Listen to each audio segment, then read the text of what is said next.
Representative Escobar, you're recognized. Thank you, Madam Chair and Madam Ranking Member. Let's bring some facts back into this room. I want to begin by saying it's a privilege for me to serve on both the House Budget and Appropriations Committee. I serve on the Department of Homeland Security Appropriations Subcommittee, which is where we should be talking about appropriations. But unfortunately, Congress is helping the president take away our obligation and duty to fund the government through this reconciliation bill. I want to remind everyone here and everyone watching that the One Big Beautiful Bill provided $140 billion, billion with a B, for CBP and ICE. It increased our deficit by 4.7 trillion with a T, and the Department of Homeland Security still has $100 billion left. $100 billion. There is money in the bank, and Republicans want the American taxpayer to give them $70 billion more in order to blow up the deficit even further. I want to talk about also what this money, what the One Big Beautiful Bill money has unleashed in our country. And I want to begin by saying I live on the U.S.-Mexico border. I am one of a handful of members of Congress that actually live on the border. No one wants a safe, secure border more than those of us who live there, those of us who raised our families there, those of us who go home every weekend.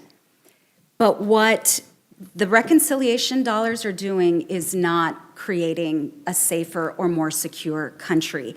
In fact, this money has unleashed abuses that U.S. citizens are offended by. If you look at President Trump's polling numbers, you will see that American voters, American people, do not like the way this administration is unleashing those dollars against our very own fellow citizens.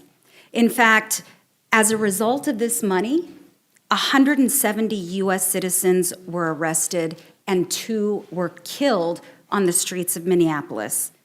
60 people have died in ICE custody. This is a historic, shocking number, and that includes a homicide that occurred inside the detention facility in my district at Camp East, Montana.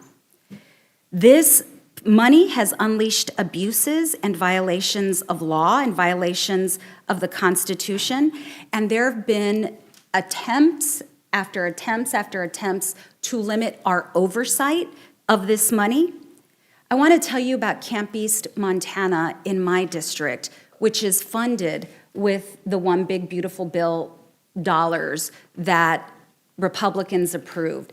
That facility can hold up to 5,000 human beings. It is a $1.24 billion facility. I've had conversations with my constituents about what that $1.24 billion could do to help them improve their lives. Instead, it's going into a tent city that is run by a private contractor who has prioritized profits over meeting federal standards. And that's not all.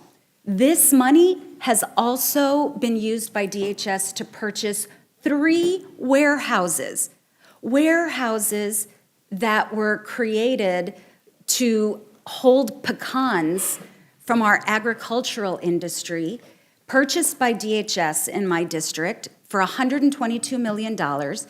ICE is now going to spend probably hundreds of millions of dollars to retrofit these warehouses so that they can hold 8,500 immigrants. That should shock the conscience of everyone. There's not even the water capacity or wastewater capacity to hold that many people. But this money has emboldened and empowered ICE to do this. And I will say, it is shocking that instead of using the $100 billion still available, this $70 billion that's being added will really further empower ICE to do more of the same. And we all do support law enforcement. I take great offense to Republicans claiming we do not support law enforcement.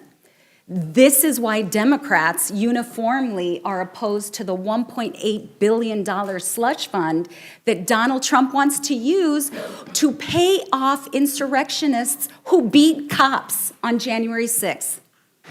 So please do not lecture us about not supporting law enforcement. And if we want to talk waste, fraud, and abuse, let's not forget that Kristi Noem used reconciliation money for a luxury jet. Was it one or was it two? I can't remember. Three luxury jets. Also, her bizarre commercial that cost more than most Hollywood films cost. There's some waste, fraud, and abuse there for sure. And Republicans want $70 billion more? Budgets certainly are a statement of our values. And if I can imagine what Democrats would do with the $70 billion that Republicans are asking for. So what could that $70 billion actually buy? It could build more than 280,000 new affordable housing units in America. It could cover almost 9 million people on Medicaid for a full year. It could feed nearly 10 million families on SNAP for a full year. It could fix more than 70,000 miles of highway. It could provide mental health care to more than 9 million veterans for a full year. But instead of doing that, at a moment when American families are hurting because of Trump's tariffs, because of Trump's illegal war in Iran, families are seeing increased grocery prices, increased gasoline prices, increased utility prices, and health care and nutrition programs that have been cut. This is what Republicans are doing. I strongly oppose this bill, and I encourage everyone here to do the same. I yield back, Madam Chair.